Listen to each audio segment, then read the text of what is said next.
Assalamualaikum warahmatullahi wabarakatuh. Bismillahirrahmanirrahim. Alhamdulillahirrabbilalamin. Wabihi nasta'in wa ala umuri dunya waddin. Wassalatu wassalamu ala asrofil anbiya'i wal mursalin sayyidina wa maulana Muhammadin amma ba'd. Yang terhormat Bapak dosen Ma'asobirin selaku dosen pengampu mata kuliah supervisi pendidikan, dan tak lupa teman-teman B1 yang saya banggakan. Pertama-tama marilah kita panjatkan rasa puja dan puji syukur atas kehadirat Allah Subhanahu wa taala yang telah melimpahkan rahmat, taufik dan hidayahnya kepada kita semua sehingga kita dapat melaksanakan perkuliahan supervisi pendidikan dalam keadaan sehat walafiat.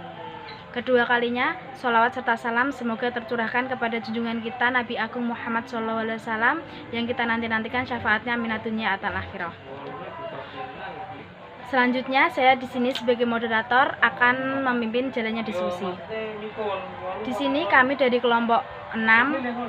Ada anggotanya, ada saya sendiri Fitri Rundayani sebagai moderator, dan ada Husnul Khotimah sebagai pemateri pertama, dan juga ada Agus Budiono sebagai pemateri kedua. Selanjutnya saya serahkan kepada Mbak Husnul Khotimah untuk menjelaskan materi. Waktu dan tempat saya persilahkan. Terima kasih atas waktunya. Di sini saya sebagai pemateri pertama akan membahas tentang pengertian supervisi klinis. Untuk dapat menemukan pengertian supervisi klinis, kita terlebih dahulu akan membahas tentang komponen supervisi klinis, pengertian klinis, sifat kontekstual supervisi klinis, serta terakhir kita akan mengetahui tentang pengertian supervisi klinis. Adapun komponen supervisi klinis yang mendukung antara lain, yang pertama ada pengalaman nyata atau otentik. Yang kedua, guru yang disupervisi melakukan tugasnya di tempat seperti ini, maka kegiatan, tugas dan problem yang dihadapi guru juga bersifat nyata dan otentik. Yang ketiga, ada supervisor tidak cukup hanya melihat atau mengamati sepintas tentang keadaan guru, tetapi juga harus dapat menghayati tentang keadaan guru. Selanjutnya ada unsur diskusi antara supervisor dengan guru. Diskusi antara supervisor dan guru merupakan kegiatan dalam rangka meningkatkan kinerja guru.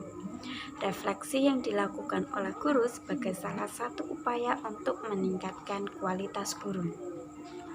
Adapun pengertian klinis, pada tiap-tiap komponen supervisi klinis yang telah disebutkan tadi, secara seksama akan ada aspek klinisnya yang meliputi: 1. Pengalaman di lapangan perlu dianalisis terlebih dahulu sebelum menentukan metode dan pendekatan agar pekerjaan itu berhasil.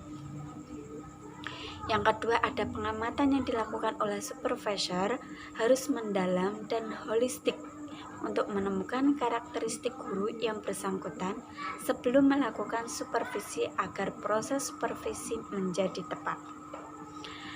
Dalam diskusi juga terdapat analisis terdapat hal-hal yang dilakukan pada waktu sedang disupervisi.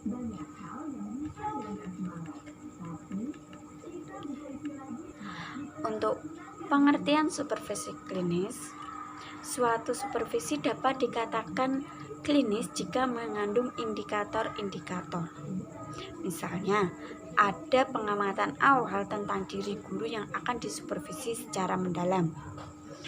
Observasi yang dilakukan pada proses supervisi sangat mendalam hingga menemukan data-data yang mendetail. Pada pertemuan balikan tentang hasil supervisi tadi dilakukan secara mendalam, menyangkut semua unsur kelemahan yang sedang diperbaiki. Dalam diskusi memungkinkan adanya pembuatan alternatif penyelesaian terhadap unsur kinerja guru yang belum baik yang akan dilaksanakan dalam proses supervisi berikutnya. Untuk sifat kontekstual supervisi klinis, sama halnya dengan teknik-teknik supervisi yang lain. Teknik supervisi klinis ini pun memiliki sifat kontekstual. Pada supervisi klinis menekankan pada keragaman guru yang disupervisi. Satu persatu keragaman ini akan diceritakan.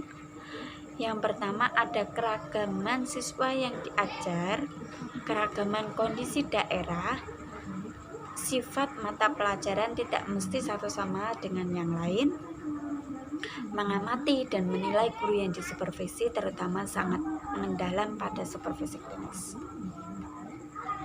Supervisi klinis termasuk supervisi pengajaran. Dikatakan supervisi klinis karena prosedur pelaksanaannya lebih ditekankan pada mencari sebab-sebab atau kelemahan yang terjadi pada proses belajar mengajar. Dari beberapa uraian di atas, maka dapat kita jelaskan bahwa yang dimaksud dengan supervisi klinis adalah pengamatan dan penilaian yang mendalam tentang diri seorang guru yang sangat lemah dengan melakukan observasi juga diskusi tentang guru yang bersangkutan dan membuat alternatif-alternatif atau hipotesa terhadap permasalahan yang dihadapi serta pemecahannya yang dilakukan secara kontinu. Pembahasan yang kedua ada variasi supervisi klinis. Supervisi memiliki beberapa variasi, seperti yang telah ditemukan oleh Wallace Medwidarta 2019. Yang pertama ada supervisi langsung. Dalam proses supervisi ini, supervisor langsung mengarahkan dan memberikan petunjuk kepada guru sesuai perilaku dan keinginan supervisor. Supervisor memberikan resep-resep agar dapat memperbaiki kesalahan guru ketika mengajar. Misalnya, guru kurang memperhatikan siswa ketika mengajar. Supervisor yang melihat hal ini langsung menegur guru agar lebih memperhatikan siswanya. Dalam pelajaran matematika misalnya, guru terlalu cepat dalam memberikan pelajaran sehingga siswa kurang memahami tentang materi yang diajarkan. Untuk yang kedua ada supervisi alternatif. Supervisor dalam supervisi ini menunjukkan beberapa alternatif dalam memecahkan masalah guru dan boleh dipilih salah satu alternatif yang menurut guru cocok untuk mengatasi masalah guru tersebut. Misalnya, jika ada murid yang mengalami kesulitan dalam membaca dan menulis, dan hal tersebut sangat sulit diatasi oleh guru yang bersangkutan, maka supervisor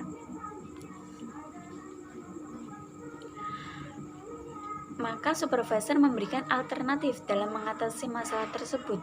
Supervisor memberikan beberapa alternatif, misalnya memberikan jam tambahan untuk siswa yang mengalami kesulitan, mendatangkan tenaga tambahan untuk siswa tersebut, atau meminta bantuan kepada wali murid atau orang tua agar lebih memperhatikan anaknya dalam belajar membaca dan menulis. Akhirnya guru memilih alternatif ketiga karena menurutnya cukup untuk mengatasi masalah tersebut. Yang ketiga ada supervisi kolaborasi. Supervisor bekerja sama dengan guru untuk mengatasi masalah yang ditemukan di kelas. Supervisi ini membutuhkan diskusi antara guru dan supervisor agar masalah yang dihadapi dapat terselesaikan. Dalam diskusi tersebut diputuskan bersama alternatif mana yang dipilih dalam memecahkan masalah tersebut. Di sini terlihat kolaborasi dan kerjasama guru dan supervisor. Selanjutnya ada supervisi tidak langsung. Dalam supervisi ini, supervisor memberikan kebebasan terhadap guru untuk menyelesaikan masalahnya sendiri. Selanjutnya, supervisi kreatif. Supervisor berkreasi dan berinovasi dalam membimbing guru mengajar. Setelah memahami kondisi guru, lalu supervisor mencoba metode pembimbingan yang baru ia kreasikan sendiri. Misalnya, agar suasana kelas tidak terlalu tegang dan membosankan, maka dalam pembelajaran diselipkan permainan yang mendidik siswa. Dalam permainan tersebut, siswa mendapatkan suasana yang nyaman dan juga mendapatkan tingkat pemahaman yang baik terhadap materi yang diajarkan di dalam kelas. Yang terakhir ada supervisi eksplorasi diri.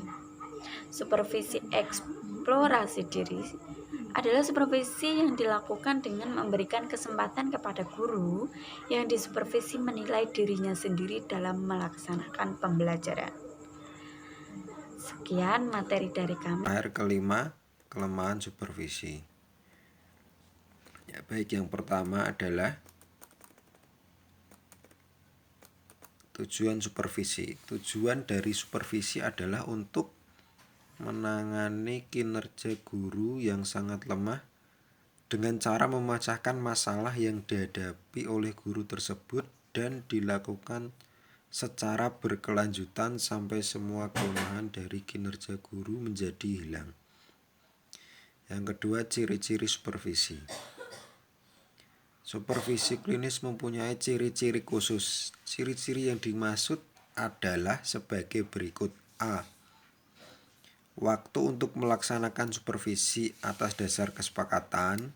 B. Supervisi bersifat individual. C. Guru yang disupervisi dengan teknik supervisi klinis adalah guru yang kemampuannya sangat rendah. D. Ada pertemuan awal. E. Dibutuhkan kerjasama antara guru yang disupervisi dengan supervisor. F. Hal yang disupervisi adalah suatu yang spesifik khas dari sejumlah kelemahan yang dimiliki. G. Untuk memperbaiki kelemahan dibutuhkan hipotesis. H. Lama proses supervisi minimal dalam 1 kali pertemuan guru mengajar dalam kelas. I. Proses supervisi adalah seorang guru mengajar diobservasi oleh seorang supervisor tentang salah satu kasus kelemahan guru bersangkutan yang sudah disepakati sebelumnya. J. Dalam proses supervisi, supervisor tidak boleh mengintervensi guru yang sedang mengajar. Karena ada pertemuan balikan. L. Pada pertemuan balikan, supervisor perlu memberikan penguatan kepada guru tentang hal-hal yang berhasil ia perbaiki. M. Pertemuan balikan diakhiri dengan tindak lanjut bertalian dengan hasil-hasil supervisi yang sudah dilakukan. N. Karena bersifat mendalam, supervisi klinis pada pertemuan balikan diperbolehkan dihadiri oleh guru-guru yang lain yang berminat untuk mengetahui pengetahuan mereka. Yang ketiga, proses supervisi. Proses supervisi dibagi menjadi 4 tahapan, yaitu persiapan awal, pertemuan awal,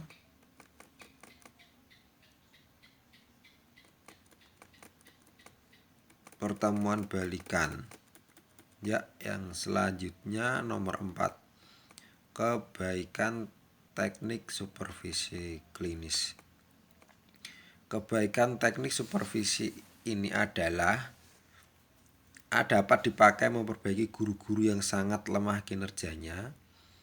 B. Perbaikan yang dilakukan sangat intensif. C. Proses memperbaiki kelemahan dilakukan secara mendalam, termasuk guru yang merefleksi kemampuannya melaksanakan proses pembelajaran. Supervisor mengobservasi secara mendalam. D. Bagi guru-guru lain yang ingin tahu cara penyelesaian kelemahan-kelemahan guru yang disupervisi, diperbolehkan ikut menjadi pendengar pada pertemuan balikan. 5. Kelemahan supervisi. Dalam menjalankan supervisi, ada satu kelemahan, yaitu terlalu mahal, sebab membutuhkan waktu yang panjang karena kelemahan diperbaiki satu persatu dan menyita pikiran serta tenaga yang besar, sebab dilakukan secara mendalam agar intensif. Yang selanjutnya, D. Model-model pendidikan yang mempengaruhi supervisi klinis. Ada 5 model yang bersumber dari pendidikan umum yang mempengaruhi supervisi klinis. Model-model yang dimaksud adalah 1. Model supervisi klinis paling awal. Supervisi klinis yang permulaan ini menggunakan proses 5 langkah, yaitu mendiskusikan hasil praobservasi. B. Supervisor mengobservasi. C. Strategi dianalisis. D. Diskusi tentang hasil supervisi. E. Analisis sesudah berdiskusi. Yang kedua, model artistik. Pada model artistik ini supervisor mengamati secara teliti terhadap apa yang terjadi dalam kelas selama proses pembelajaran berlangsung. Seorang supervisor melihat, mendengarkan, dan merasakan suasana pembelajaran tersebut. Supervisor juga menghayati secara keseluruhan apa yang dilakukan oleh guru yang disupervisi dan para siswa sampai yang bersifat rahasia atau tersembunyi di balik penampilan guru dengan memakai pendekatan holistik. Yang ketiga, model pengembangan. Dalam model pengembangan ini, awalnya supervisor banyak memberi dorongan dan pengarahan pada guru. Seolah-olah guru tergantung pada supervisor. Namun, secara perlahan, pengarahan dikurangi dan diganti dengan upaya membuat guru menjadi mandiri atau berdiri sendiri. Yang keempat, model teknik. Model ini mirip dengan model supervisi klinis paling awal. Model teknik ini dimulai dengan diskusi rencana pembelajaran antara guru dan supervisor. Kemudian supervisor mengobservasi kinerja guru tersebut secara teliti dan diakhiri dengan diskusi umpan balik. Data hasil observasi berbentuk kualitatif dan kuantitatif yang kemudian didiskusikan bersama dalam pertemuan balikan. Model teknik ini adalah mengejar target perilaku guru dengan menganalisis semua perilaku guru dalam proses pembelajaran secara berseri. 5. Model refleksi. Seorang guru yang disupervisi dalam model ini melakukan evaluasi diri sendiri. Guru mengamati atau merasakan dirinya sendiri dalam membina siswa belajar, menilai dan menjelaskan tindak-tindakan untuk menemukan apakah sudah ada perbedaan atau perkembangan dalam mengajar. Jadi supervisor membantu calon guru merefleksikan praktek mengajarnya dalam rangka mengembangkan profesi dan mempertahankan keterampilan yang sudah dimiliki.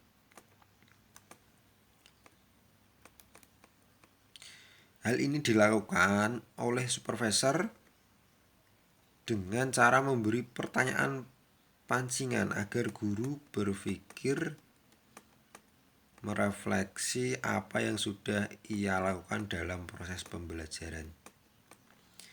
Ya, terima kasih. Yang selanjutnya waktu kami kembalikan kepada moderator. Terima kasih kepada Mbak Husnul Khotimah dan Mas Agus Budiono atas materi yang telah dijelaskan. Selanjutnya yaitu sesi pertanyaan kepada teman-teman semua. Siapa yang ingin bertanya, silahkan. Sekian presentasi dari kelompok kami. Mohon maaf apabila ada salah kata.